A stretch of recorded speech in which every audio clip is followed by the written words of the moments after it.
ರೀಸೆಂಟಾಗಿ ಬಜೆಟ್ ಆಯಿತು, ರಾಜ್ಯಕ್ಕೆ ಏನು ಬಂತು ಅಂತ ಅನೇಕರು ಕೇಳ್ತಾ ಇದ್ದಾರೆ. ಇಡೀ ಇಂಡಿಯಾದಲ್ಲಿ 2ನೇ ಸ್ಥಾನದಲ್ಲಿ ಇದೀವಿ ತೆರಿಗೆ ಕಟ್ಟೋ ವಿಚಾರ. ಲೋಕಸಭಾ ಚುನಾವಣೆ ಟೈಮಲ್ಲೂ ಕೂಡ ತೆರಿಗೆ ವಿಚಾರ ಬಹಳ ದೊಡ್ಡ ಮಟ್ಟದಲ್ಲಿ ಸದ್ದಾಗಿತ್ತು.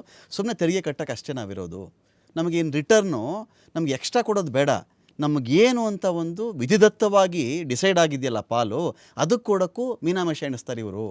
7,000 ಕೋಟಿ ಸಾಕಾ ಯಾವುದೋ ರೈಲ್ವೆ ಯೋಜನೆಗೆ, ಇಲ್ಲಿಂದ ಹೈದರಾಬಾದ್ ಕಾರಿಡಾರ್ಗೆ ಅಂತ ಮಾತಾಡ್ತಾರೆ. ಇವತ್ತು ಅಂಕಿಅಂಶಗಳನ್ನ ತರಲಿಲ್ಲ. ಕಳೆದ 10 ವರ್ಷದಲ್ಲಿ ಏನು UPA ಸರ್ಕಾರದಲ್ಲಿ ಬಂದಿತ್ತು ಅದ್ರ 3 ಪಟ್ಟು ಅನುದಾನ ಬಂದಿದೆ.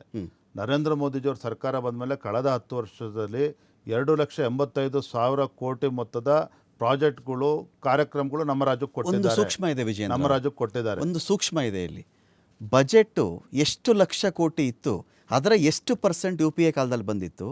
ಈಗ ನೀವು ಅದನ್ನು ಹಣದಲ್ಲಿ ಹೇಳ್ಬೇಡಿ, ಬಜೆಟ್ನ ಎಷ್ಟು % ಹಣ ಕರ್ನಾಟಕಕ್ಕೆ ಬಂತು ಅಂತ ಹೇಳಿ.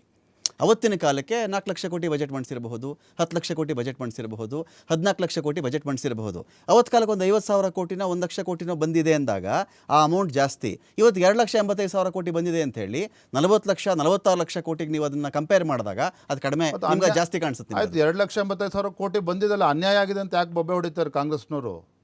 ಈ ಬಜೆಟ್ ಅದು ಬಂದಿರೋದು ಸುಳ್ಳಾಗದ. ಈ ಬಜೆಟ್ ನಾನು ಸುಳ್ಳು ಅಂತ ಹೇಳ್ತಿಲ್ಲ. ಈ ಬಜೆಟ್ ಕತೆ ಬರ ಪರಿಹಾರಕ್ಕಾದ್ರೆ ಇವರು ಹಣ ಕೊಡಲ್ಲ, ಬೇರೆ ರಾಜ್ಯದ ಪ್ರವಾಹ ಬಂದ್ರೆ ಗಮನ ಕೊಡ್ತಾರೆ. ಇವರೇನು ಕಡ್ದಿದ್ದಾರೆ ಕಾಂಗ್ರೆಸ್ನವರು? ಓಕೆ, ಮೊನ್ನೆ ಬರ ಇದ್ದಂತ ಸಂದರ್ಭದಲ್ಲಿ ಬೊಬ್ಬೆ ಹೊಡಿತಿದ್ರಲ್ಲ, ರಾಜ್ಯ ಸರ್ಕಾರ 18,000 ಕೋಟಿ ಕೊಟ್ರೆ ಒಂದು 1,500 ಕೋಟಿ 2,000 ಕೋಟಿಗೆ ಇವರು ಒಪ್ಕೋತಾರೆ. ಈಗ ಅಂಕಿಅಂಶಗಳು ಹಿಂದಿನ UPA ಸರ್ಕಾರದ ತೆಗೀರಿ ನೀವು. ಓಕೆ, ಯಾವಾಗ ಬರ ಇದ್ದಾಗ, ನೆರೆ ಇದ್ದಾಗ ಅವ್ರೇನು ಕೊಟ್ಟಿದ್ದಾರೆ ಅಂತೇಳಿ, ಯಾರು ಎಷ್ಟು ಕೊಟ್ಟಿದ್ದಾರೆ ಅಂತ ಹೆಚ್ಚಾಗಿ ಈ ಮೊನ್ನೆ ಇದ್ದಂತ ಬರದಲ್ಲಿ ರಾಜ್ಯ ಸರ್ಕಾರ ಎಷ್ಟು ಹಣ ಖರ್ಚು ಮಾಡಿದಾರೆ ನೋಡಿ ನೀವು. ಸೊ ಈ UPA NDA ಈ ಕಿತ್ತಾಟದಲ್ಲಿ ಕರ್ನಾಟಕದ ಜನ, ರೈತ ಬಡವಾಗಬೇಕು ಅಂತ ನೀವು ಹೇಳೋದು ಕಿತ್ತಾಡ್ಕೊಂಡೆ.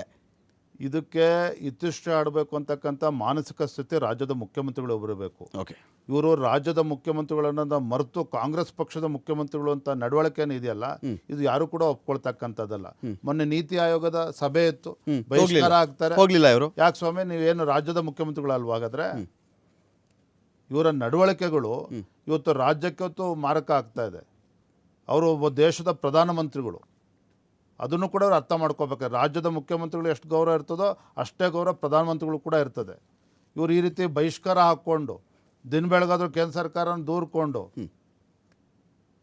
ಯಾವ ರೀತಿ ಕೆಲಸ ತಗೋಬೇಕು ಅಂತಕ್ಕಂಥ ಒಂದು ಅನುಭವದ ಕೊರತೆ ಇದರಿಂದ ಈ ರೀತಿ ಆಗ್ತಾ ಇದೆ ಅಷ್ಟೇ. ಮಮತಾ ಬ್ಯಾನರ್ಜಿ ನೀತಿ ಆಯೋಗದ ಸಭೆಯಲ್ಲಿ ನನ್ನ ಮಾತಿಗೆ ಮಾತಾಡೋಕ್ಕೆ ಬಿಡಲಿಲ್ಲ, ಬರೀ 5 ನಿಮಿಷ ಅವಕಾಶ ಕೊಟ್ಟರು. ಬೇರೆಯವ್ರಿಗೆ 12 ನಿಮಿಷ 15 ನಿಮಿಷ ಮಾತಾಡ್ತಾ ಇದ್ರು. ಮೈಕ್ ಆಫ್ ಮಾಡ್ತಾರೆ ನಾನು ಜಾಸ್ತಿ ಹೋದರೆ. ಇಂಥ ಸಭೆ ಯಾಕೆ ಬೇಕು ನೀತಿ ಆಯೋಗದ ಬಗ್ಗೆ? ಮಮತಾ ಬ್ಯಾನರ್ಜಿ ಅದ್ರ ಬಗ್ಗೆ ನನಗೆ ಮಾಹಿತಿ ಇಲ್ಲ. ಆದ್ರೆ ಒಂದು ಹೇಳ್ತೇನೆ ನಿಮ್ಮ ಪ್ರಶ್ನೆಗೆ, ಯಾರು 5 ನಿಮಿಷ ಮಾತಾಡಿದ್ರೆ 10 ನಿಮಿಷ ಮಾತಾಡೋ ಪ್ರಶ್ನೆ ಇಲ್ಲ. ಆ 5 ನಿಮಿಷದಲ್ಲಿ ಏನು ಮಾತಾಡೋ ಪ್ರಯತ್ನ ಮಾಡಿದ್ರು ನಮ್ಗೆ ಮಾಹಿತಿ ಇಲ್ಲ ಅಂತ ತಿಳ್ಕೊಂಡ್ಮೇಲೆ ಉತ್ತರ ಕೊಡ್ತೇನೆ. ಫೈನ್. ಈಗ ನೆಕ್ಸ್ಟು, ಈ ಕುಟುಂಬ ರಾಜಕಾರಣದಿಂದ ಸ್ವಲ್ಪ ರಾಜ್ಯದ BJPಯನ್ನು ಶುದ್ಧ ಮಾಡಬೇಕು ಅಂತ ಕೆಲ BJP ಸ್ಟೇಟ್ ಹಿರಿಯ ನಾಯಕರ ಒಂದಷ್ಟು ಕನಸೋ ಅಥವಾ ಆಸೆನೋ ಅಥವಾ ಕಾಳಜಿನೋ ಇದೆ. ನಿಮ್ಮ ಅಭಿಪ್ರಾಯ ಏನು ಅಂತ? ಸಾಕಾರ ಕೊಡೋಣ. ಕೇವಲ ಇಂಥವ್ರ ಮಗ ಅನ್ನೋ ಕಾರಣಕ್ಕೆ ಪಕ್ಷದ ಜವಾಬ್ದಾರಿ ಬೇಕು ಅಂತೇಳಿ ನಾವು ವ್ಯವಸ್ಥೆ ಒಪ್ಪೋದಿಲ್ಲ.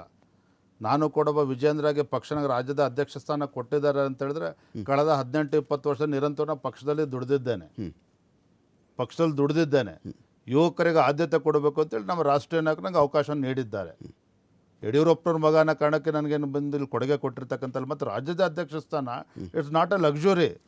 ನಾನು ಕೂಡ ಮನೆ ಮಠ ಬಿಟ್ಟು ರಾಜ್ಯದಂತ ಪ್ರವಾಸ ಮಾಡಿ ಮೊನ್ನೆ ಲೋಕಸಭಾ ಚುನಾವಣೆ ಎದುರಿಸಿದೆ. ಪಕ್ಷ ಸಂಘಟನೆ ಕೂಡ ಮಾಡ್ತಾ ಇದ್ದೇನೆ, ಮುಂದೂ ಕೂಡ ಮಾಡ್ತೇನೆ. ತನು ಮನ ಧನ ಲಾಸ್ಟ್ ಜಾಸ್ತಿ ಸ್ವಲ್ಪ. ಕೇವಲ ನಾನೊಬ್ಬನೇ ಅಲ್ಲ, ರಾಜ್ಯದಲ್ಲಿರ್ತಕ್ಕಂಥ ಪ್ರತಿಯೊಬ್ಬ ಕಾರ್ಯಕರ್ತರು ಕೂಡ ನಮ್ಗೆ ಹೆಮ್ಮೆ ಇದೆ ಇವತ್ತು ಮಾತನ್ನು ಹೇಳೋದಕ್ಕೆ.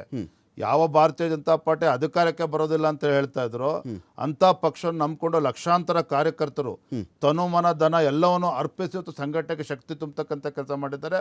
ಅದನ್ನು ನಾನು ಕೂಡ ಹೊರತಲ್ಲ.